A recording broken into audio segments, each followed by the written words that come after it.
है, ठीक है, कौन से सब्जेक्ट की, एडल्ट हेल्थ नर्स, ठीक है। तो adult health nursing it is a new rename word, ठीक है। ये पहले ये जो सब्जेक्ट था वो मेडिकल सर्जिकल के नाम से जाना जाता था, ठीक है।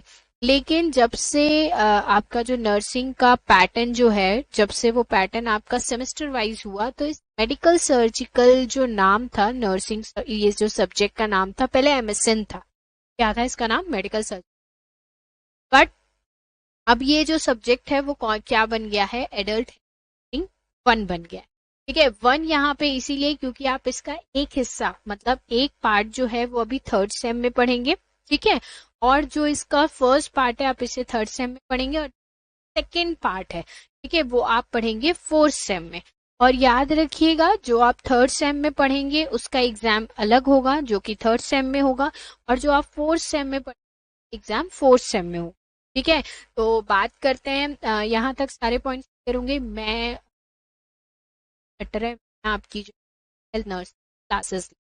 तो आज जो हम थोड़ा सा पहले यूनिट डिस्कस कर लेते हैं। इस बेसिकली अगर मैं बात करूं तो इस सब्जेक्ट में टोटल 11 यूनिट्स है, ठीक है, 11 यूनिट्स है। हम फर्स्ट यूनिट से स्टार्ट करें, ठीक है। टोटल 11 यूनिट, इस 11 यूनिट में आपको डिसीज कंडीशंस, कुछ ओटी और इंट्रोडक्शन टाइप के भी मिलेंगे। जैसे जो फर्स्ट यूनिट होगा हमारा वो इंट्रोडक्शन होगा, ठीक है, मतलब बेसिकली इस सब्जेक्ट का थोड़ा सा इंट्रोडक्शन होगा कि इसमें हम कुछ हेडिंग्स पढ़ेंगे कि क्या इवॉल्यूएट कैसे हुआ, बेसिकली इवोल्यूशन कहाँ से हुआ, इसकी शुरुआत हुई, और सब्जेक्ट की नहीं, सर्जिकल या एडल्ट हेल्थ नर्स जो फील्ड है, ठीक है। अगर मैं बात करूं ना तो ये फील्ड सीधा सीधा उन डिसीजेस को डील करता है, ठीक है, जो एडल्ट को होते, ठीक है। अगर कोई तुमसे हेल्थ नर्स, सर्जिकल नर्सिंग में क्या पढ़ते हैं, तो बेसिकली इसमें वो डिसीज को अफेक्ट कर रही है, एडल्ट को अफेक्ट कर रही है। अब हम यहाँ एडल्ट की बात अलग कर रहे हैं, वो हम इसीलिए कर रहे हैं क्योंकि जब हम चाइल्ड की बात करते हैं तो चाइल्ड को अफेक्ट करने वाली जो अलग होती है, और एक एडल्ट को अफेक्ट करने वाली कंडीशन क्या होती है, अलग होती है। मतलब आप अगर 18 प्लस हैं, ठीक है, 18 प्लस से लेके आपके ओल्ड एज तक, ठीक है, जितने भी डिसीज कंडीशंस होंगे, जितने भी डिसीज कंडीशन अफेक्ट होंगे, ठीक है। हाँ बेटा, एग्जाम पैटर्न के बारे में भी बताऊंगी नागेश्वरी, ठीक है। तो जितने भी डिसीज कंडीशन एक एडल्ट को अफेक्ट करेंगे वो सारे डिसीजेस पढ़ते हैं, एडल्ट हेल्थ नर्सिंग में पढ़ते हैं, ठीक है। एग्जाम पैटर्न की अगर अपन बात करें, ठीक है, जैसे मैंने बता दिया ना, इसमें टोटल 11 यूनिट है, और आपने जो थर्ड सेम में पढ़ा है वो आपको थर्ड सेम में ही आपको क्या होगा, आपको उसका एग्जाम देना है। एग्जाम पैटर्न की अगर अपन बात करें तो इसमें कोई सेक्शन नहीं होता, सेक्शन ए सेक्शन बी ऐसा कुछ नहीं होता। टोटल 75 मार्क्स का क्वेश्चन पेपर आता है, ठीक है। इस 75 मार्क्स के क्वेश्चन पेपर में आपको लॉन्ग आंसर जो कि ऐसे टाइप के नाम से आएंगे वो 2 आते हैं, ठीक है। और वो कितने मार्क्स के आते हैं, 50 के आते हैं। ऐसे टाइप क्वेश्चन का मतलब लॉन्ग आंसर्स होते हैं, वो 2 आते हैं, ठीक है, और वो 15 मार्क्स का ईच होता है, ठीक है। तो ये 30 मार्क्स के। फिर वेरी शॉर्ट आते हैं, ठीक है, सॉरी शॉर्ट नोट्स आते हैं, पहले तो शॉर्ट नोट्स आते हैं, ठीक है। शॉर्ट नोट्स कितने होते हैं, बेसिकली शॉर्ट नोट 5 आते हैं, ठीक है, और 5 मार्क्स के आते हैं। मतलब कई कई यूनिवर्सिटीज आपको चॉइस देंगी, ठीक है, 6 क्वेश्चन देंगी, 6 में से एनी 5 करना होगा, लेकिन ऐसा जरूरी नहीं है कि हर यूनिवर्सिटी चॉइस, ठीक है। तो ऐसे 5 क्वेश्चन आएंगे और 25 मार्क्स ये कवर हो जाए, यहाँ पे ये 55 मार्क्स कवर हो गए। फिर आते हैं वेरी शॉर्ट। वेरी शॉर्ट में यूजुअली डिफाइन पूछता है, जैसे डिफाइन पूछ लिया या कोई छोटे से हेडिंग का कुछ पूछ लेते हैं, वो 2 मार्क्स का ही होता है, और ऐसे 4 क्वेश्चन आते हैं, ठीक है। इसमें भी चॉइस डिपेंड करता है, कई बार चॉइस आती भी है, कई बार चॉइस नहीं भी आती है, ठीक है। तो ये टोटल हो गए 8 मार्क्स। अब ये तो सारे जो क्वेश्चन थे वो राइटिंग वाले हो गए, मतलब आपको इसमें सब्जेक्टिव टाइप की राइटिंग लिखना पड़ेगा। अब आती है बात एमसीक्यू की, ठीक है। एमसीक्यू टोटल 12 मार्क्स के आते हैं, ठीक है, मतलब ये 55 हो गया, 55 प्लस 20 75 हो गया, ठीक है। 12 मार्क्स के क्या आते हैं, एमसीक्यू आते हैं। अब यहाँ पे बेटा याद रखना, एमसीक्यू का पैटर्न बड़ा अलग अलग सा होता है। अलग अलग सा कहने का मतलब मेरा ये है कि कई बार वो मल्टीपल चॉइस क्वेश्चन देता है, मतलब होते सब 1 मार्क्स के ही है, ठीक है, 1 मार्क्स के होंगे, टोटल 12 होंगे। ठीक है, अब कई बार वो एक लाइन दे देगा, उसके 4 ऑप्शन दे देगा, तो वो एमसीक्यू हो गया। कई बार फिलिंग द ब्लैंक्स देता है। ठीक है, फिलिंग द ब्लैंक्स मतलब एक स्टेटमेंट लिख दिया और डैश कर दिया, तो वो फिलिंग द ब्लैंक्स के फॉर्म में क्या आ जाता है। कई बार ट्रू फॉल्स पूछ लेता है कि मतलब स्टेटमेंट दिया है ट्रू है या फॉल्स है। ठीक है, तो ऐसा जरूरी नहीं है कि मैं यहाँ पे एमसीक्यू बोल रही हूँ तो 1 मार्क्स का मल्टीपल चॉइस क्वेश्चन ही आएगा। ब्लैंक्स भी आ सकता है, ट्रू फॉल्स भी आ सकता है, कई बार मैच द फॉलोइंग भी दे देता है। ठीक है, तो लेकिन वो सब चाहे वो कुछ भी दे, वो सब कितने मार्क्स का होगा, 1 मार्क्स का होगा ईच। अब यहाँ पे 1 मार्क्स का होगा ईच का मतलब ये है कि यहाँ पे आप अगर आपका आंसर करेक्ट हुआ तो 1 मार्क्स, करेक्ट हुआ तो 0। ठीक है, तो ये आपका एग्जाम पैटर्न रहे। क्लियर है, यहाँ तक किसी को कोई डाउट है इस सब्जेक्ट के इंट्रोडक्शन को लेकर, या एग्जाम पैटर्न के कुछ, किसी को कुछ डाउट है तो पूछो, नहीं तो हम आगे आज का जो हमारा यूनिट 1 का जो फर्स्ट टॉपिक है उसको स्टार्ट करेंगे। क्लियर है ना सबको?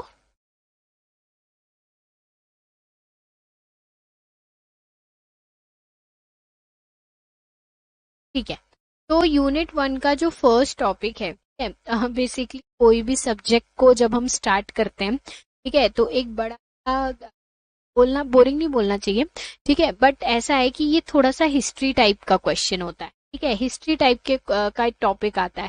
ठीक है, यहाँ पे एक जो फर्स्ट टॉपिक जो हम डील करने वाला है यूनिट 1 में, वो है evolution and trend of medical and surgical nursing. मैंने आपको पहले ही बताया कि इस सब्जेक्ट का पहले नाम क्या था, मेडिकल एंड सर्जिकल नर्सिंग का। तो अगर मैं बात करूं कि बेसिकली इसमें क्या हम पढ़ते हैं, मतलब ये इवोल्यूशन कैसे हुआ। इवोल्यूशन का मतलब ये था, जैसे मैं एग्जाम्पल से समझ, जैसे मैं पूछूं कि हमारे पूर्वज क्या थे, तो सबको पता है कि हमारे पूर्वज थे, फिर वो धीरे धीरे उन्होंने आग जलाई, फिर वो धीरे धीरे उन्होंने कपड़े पहने, फिर धीरे धीरे उन्होंने अपने आप को मॉडिफाई किया, और आज हम एज ए ह्यूमन बीइंग क्या हो गए, मॉडिफाई हो गए। तो ये हम ह्यूमन बीइंग का क्या है, एक तरीके का इवोल्यूशन है कि ये अभी तक कैसे चले आ रहे हैं। ठीक है, ऐसे ही हर फील्ड का, नर्सिंग में बहुत सारे फील्ड हैं, चाहे आप चाइल्ड हेल्थ नर्सिंग ले, मेंटल हेल्थ नर्सिंग ले लो, अलग अलग फील्ड का एक हिस्ट्री चली आ रही है कि वो पहले क्या था, फिर पहले से लेकर आज तक उसमें क्या क्या चेंजेस हुए, क्या क्या इवोल्यूशन मतलब क्या क्या बदलाव आया हिस्ट्री से लेके अभी, वो अपन इस टॉपिक के अंदर पढ़ेंगे। ठीक है, ये टॉपिक अगर मैं एग्जाम पॉइंट ऑफ व्यू से बोलूं, ठीक है, तो एग्जाम पॉइंट ऑफ व्यू से इम्पोर्टेंट नहीं है। ठीक है, लेकिन कई बार क्वेश्चन पूछ लेता है। ठीक है, तो क्योंकि सिलेबस में है तो हम पढ़ना है, लेकिन मैं आपको बोलूंगी कि इसमें पढ़ने, क्योंकि इसको हिस्ट्री हमेशा से ही थोड़ी बोरिंग रही है, एंड ऑफ कोर्स मुझे भी लगता है कि हिस्ट्री बोरिंग है, लेकिन हम इसको थोड़ा सा इंटरेस्टिंग वे में पढ़ेंगे तो डेफिनेटली आ जाएगा। तो अगर मैं इवोल्यूशन की बात करूँ, पहले मैं इवोल्यूशन समझाती हूँ आपको, फिर ट्रेंड समझो। इवोल्यूशन समझो, इवोल्यूशन का मतलब होता है हिस्ट्री, कि पहले से लेकर अभी तक इस फील्ड में, मेडिकल एंड सर्जिकल नर्सिंग में क्या क्या हुआ। तो प्रिमिटिव एंड एंशिएंट पीरियड में, जब पुराने समय की बात की जाए, ठीक है, जब इतनी ज्यादा मेडिकल फैसिलिटीज नहीं, तब जब जो हमारी हेल्थ और इलनेस है, मतलब जो हमारी सेहत है, उसको किससे लिंक करते थे, सुपर नेचुरल बिलीफ से किया जाता था। सुपर नेचुरल बिलीफ से लिंक किया जाता था, मतलब क्या होता था, पहले के जमाने में लोग ऐसा सोचते थे कि अगर कोई इंसान हेल्दी है, ठीक है, तो मतलब उस पर भगवान की कृपा है। ठीक है, और अगर किसी को कोई बीमारी हुई है, ठीक है, किसी को कोई इलनेस का मतलब क्या है, कोई भी डिसीज, कोई भी बीमारी हुई है, तो वो एक पनिशमेंट है जो किसने दिया है, गॉड ने दिया है, या कोई भूत प्रेत वाली इविल स्पिरिट समझते हो ना, बुरी आत्माएं, उन्होंने दिया है। तो ये ऐसा पहला सोचा जाता था कि अगर कोई इंसान अच्छा हेल्दी है तो इसका मतलब ये है कि उस पर उसको कोई पनिशमेंट नहीं मिली है। लेकिन अगर किसी को बीमारी हो गई, तो कोई इलनेस हो, तो कोई डिसीज हो गया, ऐसा माना जाता था कि गॉड ने उसको किसी चीज की पनिशमेंट दी है, मतलब भगवान ने किसी चीज की वो सजा दी है। ठीक है, अब ये चीज मानते थे पहले के लोग। हीलिंग कौन करता था उस समय, अगर हो जाए तो उसका ट्रीटमेंट कौन करता था, उस टाइम में कोई वो नहीं होते थे, मतलब कोई हॉस्पिटल्स नहीं होते थे। उस समय जो प्रीस्ट होते थे, प्रीस्ट मतलब जैसे मंदिर के पुजारी होते थे, या फिर ऐसा समझ लो कि चर्च के जो फादर होते थे, ठीक है, मतलब जो प्रीस्ट लोग होते थे, मतलब जो भगवान को मानते थे, ठीक है, या शामन्स, उस टाइम के जो शामन्स होते थे या उस टाइम के जो स्पिरिचुअल रीडर्स होते थे, मतलब जो भक्ति भाव वाले जो लोग होते थे, उनसे ट्रीटमेंट कराया जाता था। उस समय डॉक्टर नहीं होते थे, उस समय यही डॉक्टर होते थे। मतलब जो मंदिर के पुजारी हो गए, या जैसे कई आपने सुना होगा हकीम लोग होते थे, ठीक है, तो वो लोग क्या करते थे, ट्रीटमेंट करते थे, हीलिंग करते थे, ठीक है। बेसिकली ट्रीटमेंट क्या ही करते थे, उनको कोई नॉलेज तो थी नहीं, वो लोग हीलिंग करते थे। अब ये सोचने की बात है कि वो लोग हीलिंग कैसे करते थे, पढ़ाई तो उनके पास एज सच कुछ होती नहीं थी। वो लोग क्या करते थे, सर्जिकल अटेम्प्ट्स मारते थे। यहाँ पे सर्जिकल अटेम्प्ट्स क्यों है, उनके पास सर्जरी करने की नॉलेज नहीं होती थी, तो वो लोग क्या करते थे, ट्रायल मेथड्स। अब ट्रायल मेथड्स में सबसे पहला मेथड तो करते थे ट्रैपिनेशन। अब ये ट्रैपिनेशन क्या होता है, ट्रैपिनेशन का मतलब होता है, वो क्या करते थे, जैसे किसी चीज हुआ, किसी को इलनेस हुई, तो उसके स्कल में, समझते हो, ये खोपड़ी, उसको स्कल बोलते हैं, उसमें होल ड्रिल करते थे, मतलब होल बनाते थे कि स्पिरिट निकल जाए। स्पिरिट मतलब भूत प्रेत आत्माएं। क्योंकि वो लोग क्या सोच रहे हैं, वो लोग ये सोच रहे हैं कि इलनेस क्यों हुई है, कि कोई भूत प्रेत का साया है, या किसी भूत प्रेत ने क्या दिया, पनिशमेंट दिया, तो कल कोई होल कर देते थे कि जो भूत प्रेत आत्मा है उधर से निकल जाए। ऑल्दो अगर आज की बात करूं, साइंटिफिक बात करूं, तो ये सही नहीं है, लेकिन हम क्या पढ़ रहे हैं, हम पिछले जमाने की बात कर रहे हैं, ठीक है। तो हम बात कर रहे हैं प्रिमिटिव टाइप की, एंशियंट टाइप की, कि उस टाइम पे क्या होता था। उस टाइम पे हर्बल रेमेडीज का यूज होता था, ठीक है। हर्बल पॉलिटिशीज मतलब बेसिकली जो घर की बनी जड़ी बूटियां होती थी, ठीक है, जैसे पेड़ के पत्ते वगैरह होते थे, उनसे क्या करते थे, ये सब किया जाता था, ट्रीटमेंट किया जाता था। और उस समय ना कोई एनेस्थीसिया नहीं होता था। लोग समझ रहे हो कि ये जो होल करते थे वो बिना नशा दिए करते थे, ठीक है। तो ये बड़ा ही क्रूड, क्रूड मतलब दर्दनीय, ठीक है। यहाँ पे क्रूड का मतलब क्या है, कि ये जो सर्जिकल टेक्निक्स होते थे वो बहुत दर्दनीय होते थे। क्यों, क्योंकि उस टाइम पे उतना ज्यादा एनेस्थीसिया, एनेस्थीसिया के मतलब पेशेंट पर्सन जो है वो होशो हवास में ये करवाता था। नर्सिंग केयर, नर्सिंग केयर की अगर उस समय में, अब तुम देख रहे हो डॉक्टर तो है ही नहीं, ठीक है, ट्रीटमेंट ही इतने खतरनाक तरीके से हो रहा है, तो वहां नर्सेस क्या ही होंगी। नर्सिंग केयर क्या होता था, जो उसके फैमिली मेंबर्स होते थे, कोई स्पेसिफिक नर्स नहीं होती थी, उसके जो फैमिली के मेंबर्स होते थे वही क्या करते थे, उनकी केयर करते थे, ठीक है। तो अगर मैं प्रिमिटिव या एंशियंट टाइम की बात करूं, तो आपको बस एक चीज याद रखनी है यहाँ पे, कि एंशियंट टाइम पे चाहे हेल्थ हो चाहे इलनेस हो, मतलब कोई इंसान सेहतमंद है या कोई बीमार है, तो उसको super natural power, super natural power मतलब भगवान, प्रेत, आत्मा, इन सब से रिलेट, इन सब से रिलेट करते थे। ट्रीटमेंट भी उसके अकॉर्डिंग दिया जाता, ठीक है। तो आई थिंक ये वाला पार्ट क्लियर है आप लोगों को, कि प्रिमिटिव टाइप में हेल्थ और इलनेस क्या थी, ट्रीटमेंट क्या देते थे, और नर्सिंग केयर क्या थी। क्लियर है, आगे बढ़े, क्योंकि ये थोड़ा बोरिंग है इसलिए हम इसको थोड़ा सा अच्छे से एग्जाम्पल दे दे के, आई होप इतना क्लियर होगा। कोई डाउट है तो हम नेक्स्ट आगे फॉरवर्ड करते हैं। कौन सा, अभी तो हम प्रिमिटिव पीरियड के बारे में पढ़ेंगे, के बाद और पढ़ेंगे, ये क्लियर है। चलो आगे बढ़ते हैं। आगे अगर अपन बात करें तो एक क्लासिक पीरियड आता है। इसके बाद जो क्लासिक पीरियड में ग्रीक और रोमन्स का एरा आया, मतलब यहाँ पे क्या हुई, जो अब यहाँ पे धीरे धीरे देखा गया, ठीक है, इसको अपन एक स्टोरी की तरह समझते। पहले जब भी किसी को कोई बीमारी हो रही है तो उसके साथ इतने खतरनाक सर्जिकल ट्रीटमेंट किए गए, तो ग्रीक और जो रोमन, ये जो कंट्रीज थी, ठीक है, बेसिकली जो जर्मन वगैरह, उन जर्मनी वगैरह में उन्होंने क्या किया, उन्होंने कि नहीं यार, ट्रीटमेंट ऐसा नहीं होना चाहिए। ऑफ कोर्स ये बहुत क्रूड ट्रीटमेंट ना, सही ट्रीटमेंट नहीं है, ट्रीटमेंट ऐसा नहीं होना चाहिए। तो कुछ ग्रीक फिजिशियन ने क्या किया, फाउंडेशन मतलब नींव खड़ी की, किसकी, मॉडर्न मेडिसिन की, कि भाई अब हम क्या करेंगे, एक ऐसा टाइम लाएंगे, ऐसा हम कुछ करेंगे जिससे प्रॉपर क्या हो, डिसीज का ऑब्जर्वेशन भी हो, पता भी लगे कि डिसीज क्या है, उसका डायग्नोसिस भी हो, पता लगे कि डिसीज क्या है, और उसका सही तरीके से प्रोग्नोसिस, ठीक है। तो यहाँ पे हिपोक्रेटिक ओथ, अगर आपको पता होगा, जो डॉक्टर्स होते हैं, मतलब जो डॉक्टर्स होते हैं वो एक ओथ लेते हैं, मतलब वो एक शपथ लेते हैं, बोलते हैं हिपोक्रेटिक ओथ। अब ओथ इंट्रोड्यूस हुई क्लासिकल पीरियड। क्लासिकल पीरियड को ग्रीक और रोमन एरा भी बोलते हैं, क्योंकि इस टाइम पे, ठीक है, जो ग्रीक के फिजिशियंस थे, मतलब डॉक्टर्स, बहुत ज्यादा काम किया था लिए क्लासिकल पीरियड को एरा भी बोलते हैं। ठीक है, क्यों बोलते हैं वो समझ में आए, क्योंकि इस टाइम पे इन फिजिशियंस ने, अच्छा ये फिजिशियन इसमें सबसे बड़ा एग्जाम्पल तो हिपोक्रेट्स ही है, उसने ही इंट्रोड्यूस किया था ये ओथ, ये शपथ, तो उसी के नाम पे रखी गई। ठीक है, तो इसमें रोमन्स ने बेसिकली, ये तो ग्रीक का काम हो गया, ठीक है, जो ग्रीक लोग थे उनका काम हो गया। रोमन्स ने क्या किया, रोमन्स ने बेसिकली सैनिटेशन सिस्टम डेवलप किया। उन्होंने देखा कि अगर हाइजीन पे फोकस किया जाए, मतलब पहले, आज भी कई जगहों पे आप देखोगे पब्लिक प्लेसेस में, गांव साइड में बहुत ज्यादा, जो पुराने गांव, वैसे तो बहुत सारी जगह पे वॉशरूम्स अवेलेबल हो गए, लेकिन पहले ऐसा नहीं होता था।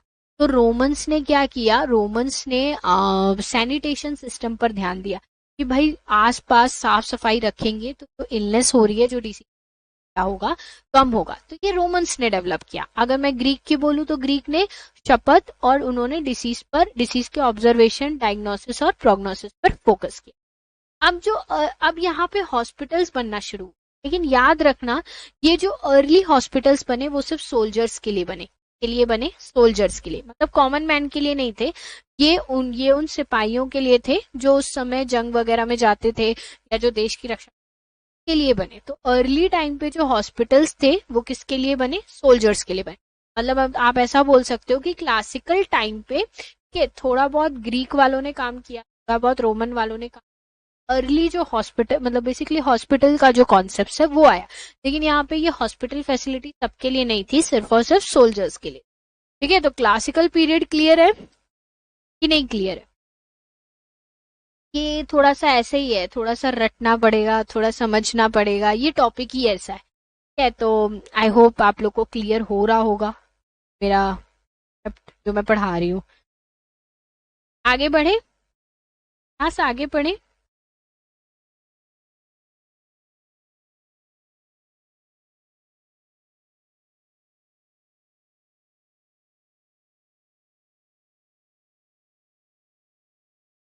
ओके, नेक्स्ट टॉपिक है मिडिल एज, मतलब 5th से लेके 15th सेंचुरी तक क्या हुआ।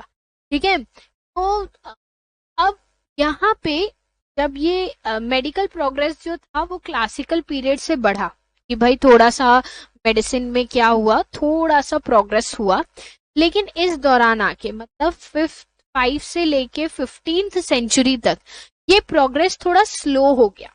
ये प्रोग्रेस कैसा हो गया, स्लो हो गया। क्यों? क्योंकि उस समय पे रिलीजियस डॉगमा बहुत था। मतलब ये दिखने,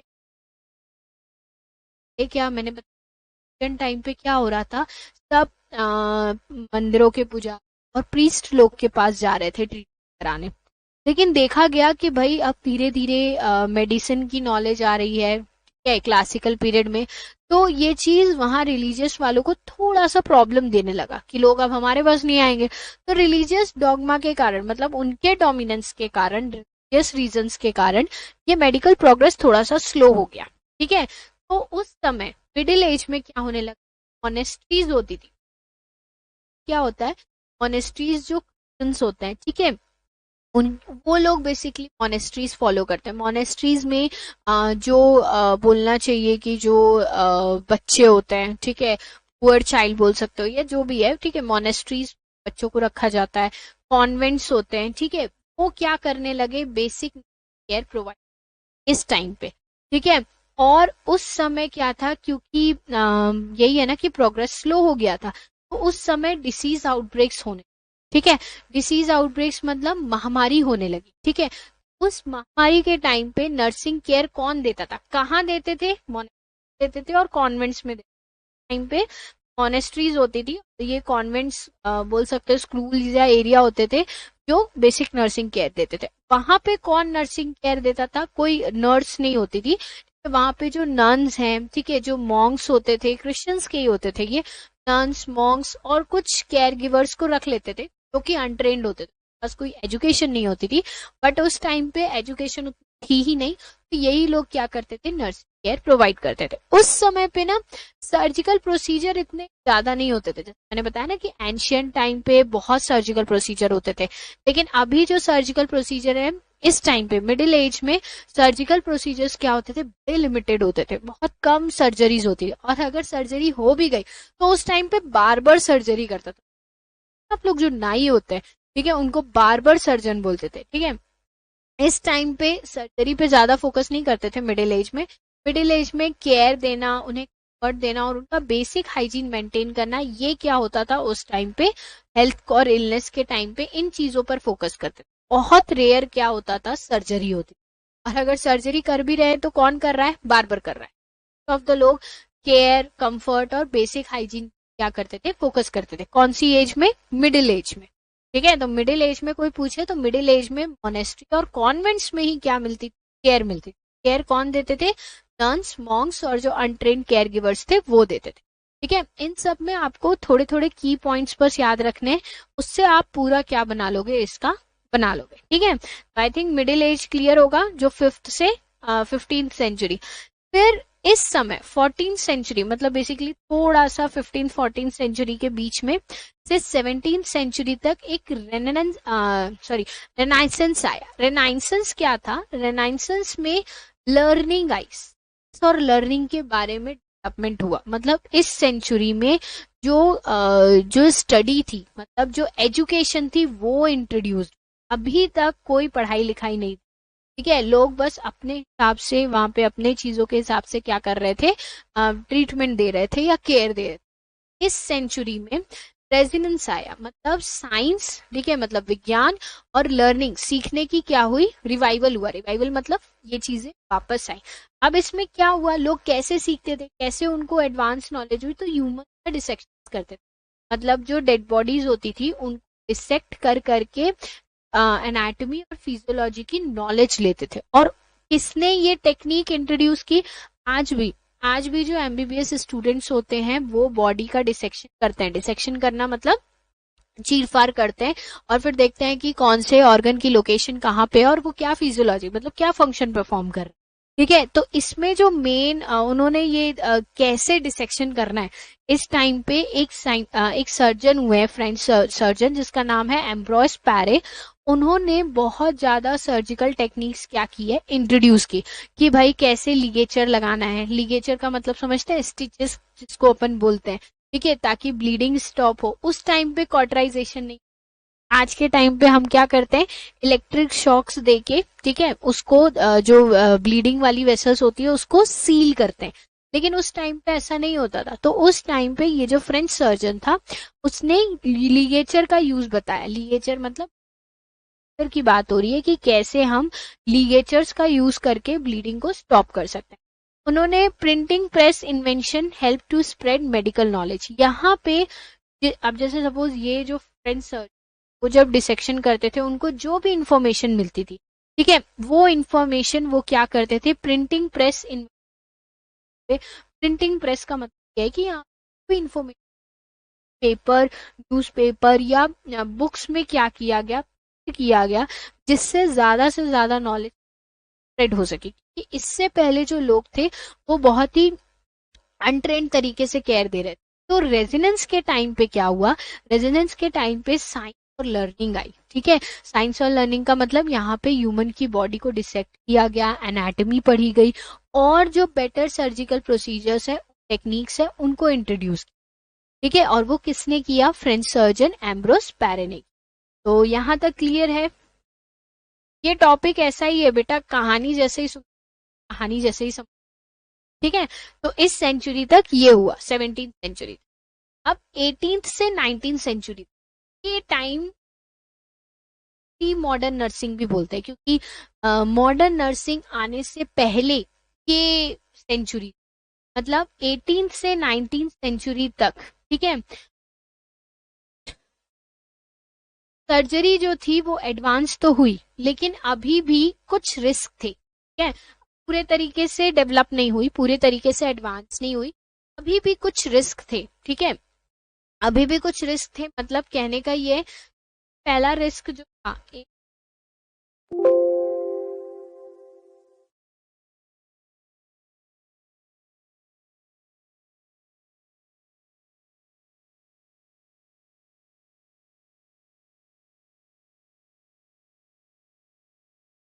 ठीक है, इस टाइम पे सर्जरी जो है वो एडवांस तो हो रही थी, क्योंकि सर्जन जो है वो नई नई टेक्निक डेवलप कर रहे थे, लेकिन कुछ कुछ रिस्क अभी भी थे, ठीक है। कैसे? सबसे पहला रिस्क था कि एनेस्थीसिया नहीं डेवलप हुआ का प्रोडक्शन नहीं हुआ था। इतना भी करो, सर्जरी अगर आप बिना एनेस्थीसिया के करोगे तो पेनफुल होगा। इन्फेक्शन के बारे में कोई नॉलेज नहीं था, ठीक है, क्योंकि ये जर्म थ्योरी अभी आई नहीं थी, ठीक है।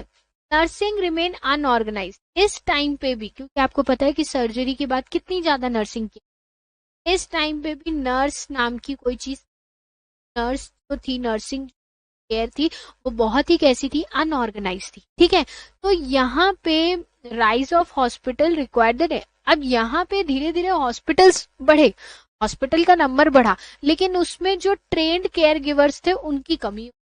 तब उस टाइम पे हॉस्पिटल तो बढ़ रहे थे, लेकिन उस जगह पे हॉस्पिटल में ट्रेंड केयर गिवर्स नहीं थे। तो इस सेंचुरी में सर्जरी एडवांस्ड हुई, लेकिन अभी भी कुछ स्टिल क्या थी, रिस्की थी, ठीक है। क्यों रिस्की थी? क्योंकि एनेस्थीसिया, इन्फेक्शन का नॉलेज नहीं, अभी भी अच्छे से नहीं थी, और हॉस्पिटल में अभी भी और ट्रेंड केयर गिवर्स चाहिए थे। लेकिन क्योंकि नर्सिंग उतनी ज्यादा ऑर्गेनाइज नहीं थी, प्रॉपर कोई कोर्स नहीं था, तो उनको ट्रेंड जो केयर गिवर्स है वो नहीं मिल पा रहे थे इससे, ठीक है। तो यहाँ तक क्लियर है, आगे बढ़े। यहाँ तक क्लियर है बच्चों?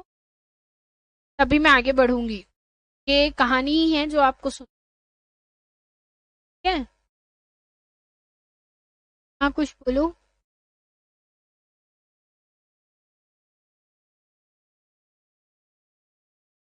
समझ में आ रहा है ये टॉपिक?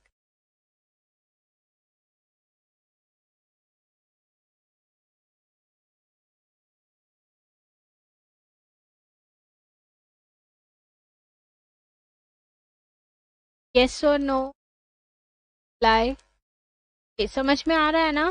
बाकी को क्लियर है ये टॉपिक? हाँ, कौन सा दिनेश, कौन सा point एक बार और करना है, बता दो, मैं एक्सप्लेन कर दूँ।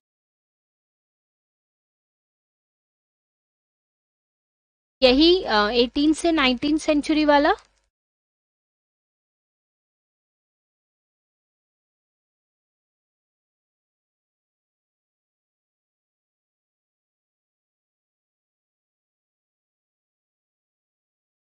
हाँ, देखो, इस टाइम पे क्या हुआ था, तो मॉडर्न, तो नर्सिंग को जब रिकॉग्नाइजेशन मिला था वो मिला था 19th सेंचुरी में, जब फ्लोरेंस नाइटेंगल की बात आएगी। जब फ्लोरेंस नाइटेंगल की बात आएगी तब हमको नर्सिंग को क्या मिला था, एक रिकॉग्नाइजेशन मिला था, मॉडर्न नर्सिंग को, ठीक है। तो उससे पहले एक सेंचुरी थी 18 से 19 से, जिस टाइम पे सर्जरी तो एडवांस हो रही थी, क्योंकि पीछे बहुत सारे सर्जन फिजिशियन काम कर रहे थे, लेकिन अभी भी जो सर्जरी थी इस टाइम पे 18 से 19 से में, अभी भी जो सर्जरी थी वो थोड़ी सी रिस्की थी। क्यों रिस्की थी? उसका रीजन क्या है? उसका रीजन ये था कि एनेस्थीसिया अभी भी इंट्रोड्यूस नहीं हुआ था, बिना एनेस्थीसिया के सर्जरी कर रहे थे, तो डेफिनेटली कई बार इंसान पेन में उसकी डेथ हो जाती। और दूसरी बात, लोगों को उस टाइम पे जो सर्जन्स थे उनको इन्फेक्शन की नॉलेज नहीं थी, ठीक है। और सबसे बड़े बात, सर्जरी करने के दौरान जब भी हम सर्जरी करते हैं तो सर्जरी का सबसे बड़ा रिस्क यही होता है कि इन्फेक्शन ना हो जाए, और उनको इन्फेक्शन के बारे में ही नहीं पता, तो ये रिस्की है, ठीक है। तो ऐसे में सर्जरी करना भी रिस्की है। उस समय नर्सिंग भी क्या थी, उतनी ज्यादा अनऑर्गेनाइज थी, मतलब बेसिकली उस टाइम पे कोई नर्स ही नहीं थी जो प्रॉपर मॉनिटरिंग करे या प्रॉपर ऑब्जर्वेशन करे, जो कि सर्जरी में चाहिए, ठीक है। और हॉस्पिटल्स बढ़ रहे थे, सर्जरीज हो रही थी, ट्रीटमेंट हो रहा था, हॉस्पिटल्स बढ़ रहे थे, लेकिन उस हॉस्पिटल्स में क्या चाहिए थे, ट्रेंड केयर गिवर्स चाहिए थे, जो कि उस टाइम पे अवेलेबल नहीं थे। तो इसीलिए इन सारे कारणों के कारण उस टाइम पे जो सर्जरीज थी, ठीक है, सर्जिकल जो ट्रीटमेंट था वो क्या था, रिस्की था, रिस्की मतलब जान को हानि वाला काम, ठीक है। अब क्लियर है? अब इसके बाद जो एरा आता है, मतलब इसके बाद जो टाइम आता है वो फ्लोरेंस नाइटेंगल का आता है। क्यों इसको फ्लोरेंस नाइटेंगल एरा या बोल सकते हो कि इस टाइम से मॉडर्न नर्सिंग क्या हुई, मॉडर्न नर्सिंग की शुरुआत हुई। क्यों हुई? क्योंकि फ्लोरेंस नाइटेंगल जो थी उन्होंने, ठीक है, क्रीमियन वॉर हुआ, ठीक है, 1854 में एक क्रीमियन वॉर हुआ, और उस टाइम पे फ्लोरेंस नाइटेंगल ने एक नर्स की तरह काम किया, मतलब एक अनट्रेन्ड नर्स की तरह नहीं, उन्होंने नर्सिंग केयर दी, लेकिन एक प्रॉपर तरीके से। कैसे दी? ठीक है, उन्होंने हाइजीन, वेंटिलेशन, प्रॉपर न्यूट्रिशन और रिकॉर्ड कीपिंग की बात की। मतलब उन्होंने, पहले के लोग क्या कर रहे थे, सिर्फ साफ सफाई की बात कर रहे थे, लेकिन इन्होंने सिर्फ साफ सफाई के साथ साथ वेंटिलेशन की भी बात की, न्यूट्रिशन की भी बात की और रिकॉर्ड कीपिंग मतलब डॉक्यूमेंटेशन की भी बात की। और उन्होंने ये प्रूव करके दिखाया, मतलब बेसिकली इस वॉर के टाइम पे बहुत सोल्जर्स की डेथ हो रही थी, हाइजीन नहीं मेंटेन कर रहे थे। लेकिन जब फ्लोरेंस नाइटिंगेल ने केयर देना शुरू किया अपनी टीम के साथ, तो उन्होंने सबसे पहला ध्यान क्लीनिनेस, हाइजीन पे रखा, मतलब साफ सफाई पे रखा। तो उससे ये देखा गया कि बहुत सारे जो सोल्जर्स थे, ठीक है, मतलब जो मोर्टेलिटी रेट, यहाँ पे मोर्टेलिटी रेट मतलब जो डेथ रेट था, ठीक है, मतलब जो मरने का दर था, बहुत कम हो रहा था। तो यहाँ से उन्होंने देखा कि अगर हम नर्सिंग एजुकेशन को, ठीक है, एक फॉर्मल एजुकेशन के फॉर्म में अगर इंट्रोड्यूस कर दें, तो इससे हमको बहुत अच्छी ट्रेन नर्सेस मिल सकती है। तो यही सब चीजें देखते हुए, मतलब उसकी नर्सिंग केयर देखते हुए, पहला नर्सिंग स्कूल क्या किया गया, बनाया गया। ठीक है, और पहला नर्सिंग स्कूल कौन सा था, ये आईएमपी पॉइंट है। ठीक है, ये कई बार एमसीक्यू में पूछता है, तो आप मार्क कर लें। जो पहला नर्सिंग स्कूल था वो लंदन का था, सेंट थॉमस हॉस्पिटल था। वहां पे नर्सिंग केयर को क्या मिली गई, मतलब नर्सेस को एक फॉर्मल, मतलब इस स्कूल में नर्सेस को प्रॉपर ट्रेनिंग दी गई, उनको पढ़ाया गया। ठीक है, और ये स्कूल जो था वो कब फाउंड हुआ, कब बनाया गया, 1860 में। इस टाइम पे मेडिकल सर्जिकल नर्सिंग जो थी उसको एक अलग से प्रोफेशन, मतलब बेसिकली यहाँ पे एक नर्सिंग की एक फील्ड को क्या मिला, रिकॉग्नाइजेशन मिला। मतलब ये जो एरा था, फ्लोरेंस नाइटिंगेल का जो एरा था, वो नर्सेस के लिए एक रिकॉग्नाइजेशन का क्या था, एरा था। इस टाइम पे नर्सेस ने काम भी किया, नर्सेस की एजुकेशन भी क्या हुई, एडवोकेट हुई, मतलब बेसिकली उनकी एजुकेशन पर भी ध्यान दिया गया। और साथ ही साथ जो पहला नर्सिंग स्कूल था उसको भी क्या किया गया, फाउंड किया गया मतलब बनाया गया। ठीक है, तो ये एरा हम नर्सेस के लिए क्या था, गोल्डन एरा। अब आता है अर्ली 20th सेंचुरी कि भाई अब नर्सिंग के बारे में थोड़ा थोड़ा हो गया, एजुकेशन भी मिलने लगी है प्रॉपर। अब जब अर्ली 20th सेंचुरी आई तो क्या हुआ, उस टाइम पे एनेस्थीसिया का इंट्रोडक्शन किया गया, मतलब एनेस्थीसिया लाया गया। एनेस्थीसिया भी किसको, ईथर और क्लोरोफॉर्म, जो कि आज नहीं यूज होता। ठीक है, पहले के जमाने में, मतलब पहले जब 20th सेंचुरी की स्टार्टिंग हुई थी, तो उस टाइम पे कॉम्प्लेक्स सर्जरी करने के लिए एनेस्थीसिया इंट्रोड्यूस किया गया। देखा गया कि पेशेंट को बहुत पेन होता है, तो ईथर और क्लोरोफॉर्म देके उन सर्जरीज को थोड़ा सा सिंपल किया गया। ठीक है, धीरे धीरे जर्म थ्योरी आई तो एसेप्टिक टेक्निक्स भी फॉलो करते गए। एसेप्टिक टेक्निक्स फॉलो करने का मतलब क्या था, प्रॉपर हैंड वॉशिंग करने लगे, ठीक है, प्रॉपर क्लीनिंग करने लगे। ठीक है, और धीरे धीरे पेंसिल एंटीबायोटिक, जो फर्स्ट पेनिसिलिन वाली जो एंटीबायोटिक थी, उसका भी क्या हो गया, डिस्कवरी हो गया। मतलब जितनी लैकिंग्स थी, आप देखो सबसे पहला लैकिंग क्या था, एनेस्थीसिया, उसका इंट्रोडक्शन हो गया। इन्फेक्शन के बारे में नहीं पता था, एसेप्टिक टेक्निक आ गई। इन्फेक्शन को कंट्रोल करने के लिए एंटीबायोटिक्स भी आ गई। ठीक है, और ब्लड ट्रांसफ्यूजन और सर्जिकल टेक्निक्स बहुत ज्यादा एडवांसेस हुए। अब इसमें नर्सेस ने, इस टाइम पे नर्सेस का क्या रोल था, मतलब नर्सेस क्या करती थी, तो ऑपरेटिंग रूम में असिस्टेंस देती थी, पोस्ट ऑपरेटिव केयर देती थी और पेशेंट को मॉनिटरिंग करती थी। मतलब जैसे वो आज करती हैं वैसे उन्होंने कब करना शुरू किया, अर्ली 20th सेंचुरी, मतलब 20वीं सदी के शुरुआती तौर पे उन्होंने काम शुरू किया। ठीक है, क्यों, क्योंकि उनको एजुकेशन मिलने लगी, प्रॉपर ट्रेनिंग मिलने लगी, और जब आपको प्रॉपर ट्रेनिंग मिलने लगेगी तो आप क्या दोगे, प्रॉपर केयर भी दोगे। ठीक है, तो अर्ली सेंचुरी एनेस्थीसिया भी आया, टेक्निक्स भी आई, एसेप्टिक को खत्म करने की टेक्निक्स भी आई, एंटीबायोटिक्स की भी डिस्कवरी हुई, और नर्सेस ने भी यहाँ पे क्या किया, वो पहले नहीं करती थी, आज वो क्या करने लगी, पार्टिसिपेशन करने लगी। तो ये था 20th सेंचुरी के बारे में। अब लेट 20th सेंचुरी में क्या हुआ, ये आपको अब थोड़ा सा रटने वाला पॉइंट लगेगा कि अब धीरे धीरे आपको याद रखना पड़ेगा कि 20वीं सदी में क्या हुआ। अब जो लेट, ये तो अपन किस बात करते हैं, अर्ली, मतलब शुरुआती 20वीं सदी। अब मिड से लेके, ठीक है, मतलब बीच से लेके लास्ट के लेट 20th सेंचुरी तक क्या हुआ। ठीक है, यहाँ पे और ज्यादा मेडिकल सर्जरी स्पेशलिटीज आने लगी, देखने लगे कि बॉडी में जैसे हार्ट के लिए कार्डियक, बोन्स के लिए ऑर्थोपेडिक, ब्रेन के लिए न्यूरोसर्जरी, अलग अलग डिपार्टमेंट्स बनाए।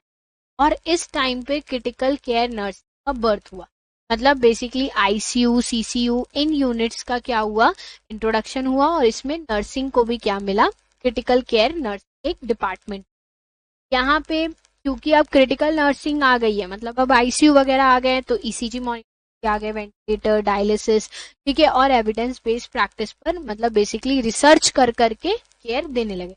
और यहाँ पे नर्सेज ने सिर्फ बैचलर्स डिग्री नहीं ली, यहाँ पे उनकी जो एजुकेशन थी वो बैचलर, मास्टर, डॉक्टरेट, मतलब बेसिकली पीएचडी वगैरह भी करने लगे। ठीक है, तो यहाँ पे आप देखोगे तो जो एडवांसमेंट था, ठीक है, मिड से लेके लेट 20th सेंचुरी तक जो एडवांसमेंट था वो कैसा चला, बहुत अच्छा चला। मतलब इसमें बहुत सारे क्या हुए, एडवांसमेंट हुए। और आप देख सकते हो कि एडवांसमेंट आज तक ही एडवांसमेंट हो ही रहे हैं। ठीक है, अब अपन अभी की बात करें, ठीक है, ये तो अपना पिछला लेट 20th सेंचुरी की बात थी। ठीक है, अब अपन बात करते हैं करंट एरा की। अभी क्या चल रहा है, अभी चल रहा है 21वीं सदी, मतलब 21st सेंचुरी चल रहा है। 21st सेंचुरी की अगर अपन बात करते हैं, ठीक है, तो 21st सेंचुरी यहाँ पे आज के टाइम पे हमारा जो मेडिसिन है, ठीक है, मतलब हमारा जो हेल्थ सेक्टर है, हम इंडिया की बात नहीं कर रहे हैं, अगर ओवरऑल की भी बात करें, पूरे वर्ल्ड की बात करें, बहुत ज्यादा डेवलपमेंट हो गया है। बहुत ज्यादा डेवलपमेंट मतलब लेप्रोस्कोपी आ गई है, एंडोस्कोपी आ गई है, ठीक है, रोबोटिक सर्जरीज आ गई हैं। ठीक है, अब टेली हेल्थ, आपको पता होगा कोविड के टाइम पे कॉल पे ही केयर मिल जाती थी, कॉल पे ही प्रिस्क्रिप्शन मिल जाता था।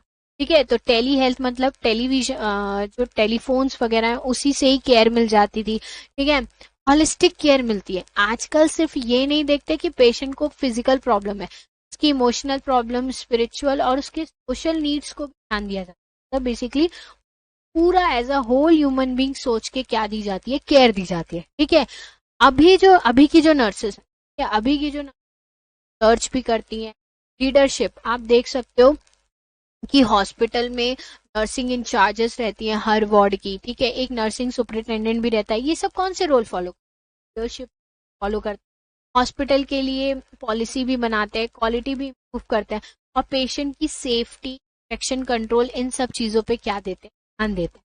तो नाउ अ डेज जो नर्सिंग और भी डेवलपमेंट होने बाकी है नर्सिंग में, बट टिल नाउ ये सारे डेवलपमेंट्स इस सब में क्या कर रही है, एक्टिवली पार्टिसिपेट। ठीक है, तो अगर करंट एरा की बात करें, एरा को अगर मैं एंशियंट एरा करूं तो बहुत, एंशियंट एरा में लोग भूत प्रेत आत्मा इनके बारे में सोचते हैं। पर आज के टाइम पे, आज के अगर अपन बात करें तो इलनेस का मतलब सिर्फ यही है कि कोई भी बॉडी के सिस्टम प्रॉब्लम आई है जिसके कारण क्या हुआ है, डिसीज हुआ है। इस प्रेत आत्मा का कोई लेना देना नहीं है, ट्रीटमेंट भी उसी हिसाब से देंगे। ठीक है, तो बेसिकली यहाँ पर हमारा जो इवोल्यूशन वाला टॉपिक होता है कंप्लीट। अब मैं आपको एक शॉर्ट स्टोरी सुना, ठीक है, शॉर्ट स्टोरी,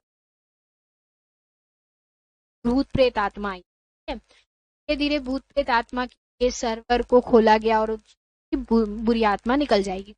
फिर आया क्लासिकल पीरियड, देखा गया कि ये सब से थोड़ा सा और डेवलपमेंट किया गया, इसने ग्रीक फिजिक्स।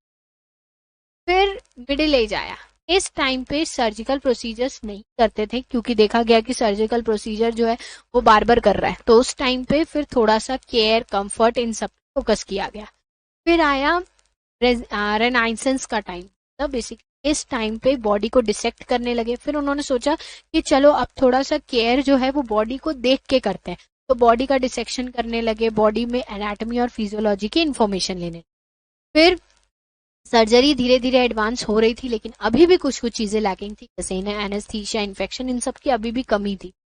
फिर आया एक गोल्डन पीरियड, ठीक है, इसमें नर्सिंग, मॉडर्न नर्सिंग हुई। इस टाइम पे नर्सेस को एक रिकॉग्निशन मिला कि हाँ भाई इनको भी पढ़ाना लिखाना चाहिए और प्रॉपर एजुकेशन देके फिर इनसे केयर लेनी चाहिए, तो एक स्कूल बन गया। अब इस टाइम के बाद जब स्कूल बन गया तो बहुत सारी चीजें हो गई, एनेस्थीसिया भी आ गया, एसेप्टिक टेक्निक भी आ गई और एंटीबायोटिक्स की भी डिस्कवरी हो गई, और ये सब चीजें हो रही थी तो अभी क्या हुआ, एडवांस रोल देखने को मिला। अब जब मिड लेट में आए, मिड लेट में तब तक क्या हो चुके थे, अब इक्विपमेंट्स आ चुके थे। पहले के टाइम पे ईसीजी मॉनिटर, वेंटिलेटर ये सब नहीं होते थे। लेट 20th सेंचुरी खत्म होने तक, मतलब 20th सेंचुरी खत्म होने तक, ठीक है, मॉनिटर्स आ गए, डायलिसिस मशीन आ गई, ये सब आने लगे। और नर्सेस सिर्फ ग्रेजुएशन नहीं करती थी, अब नर्सेस ग्रेजुएशन, मास्टर्स, पीएचडी सारे कोर्सेस कर।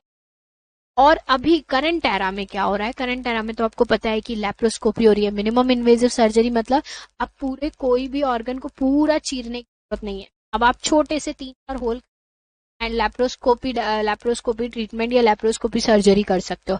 इससे भी इजी आजकल सर्जन से कर, ठीक है, फोन पे ही केयर मिल जाए, टेली हेल्थ हो रहा है। तो यहाँ पे जो नर्सिंग है या मेडिकल सर्जिकल नर्सिंग है, उनको एक स्पेशलाइज्ड और टेक्नोलॉजी ड्राइवन क्या हुआ, एरा है, ठीक है, क्योंकि यहाँ पे नर्सिंग केयर बहुत सारी टेक्नोलॉजी करके आप दे रहे हैं, ठीक है। अब यहाँ तक आई होप आप लोगों को क्लियर होगा। करंट ट्रेंड्स हम कल पढ़ेंगे,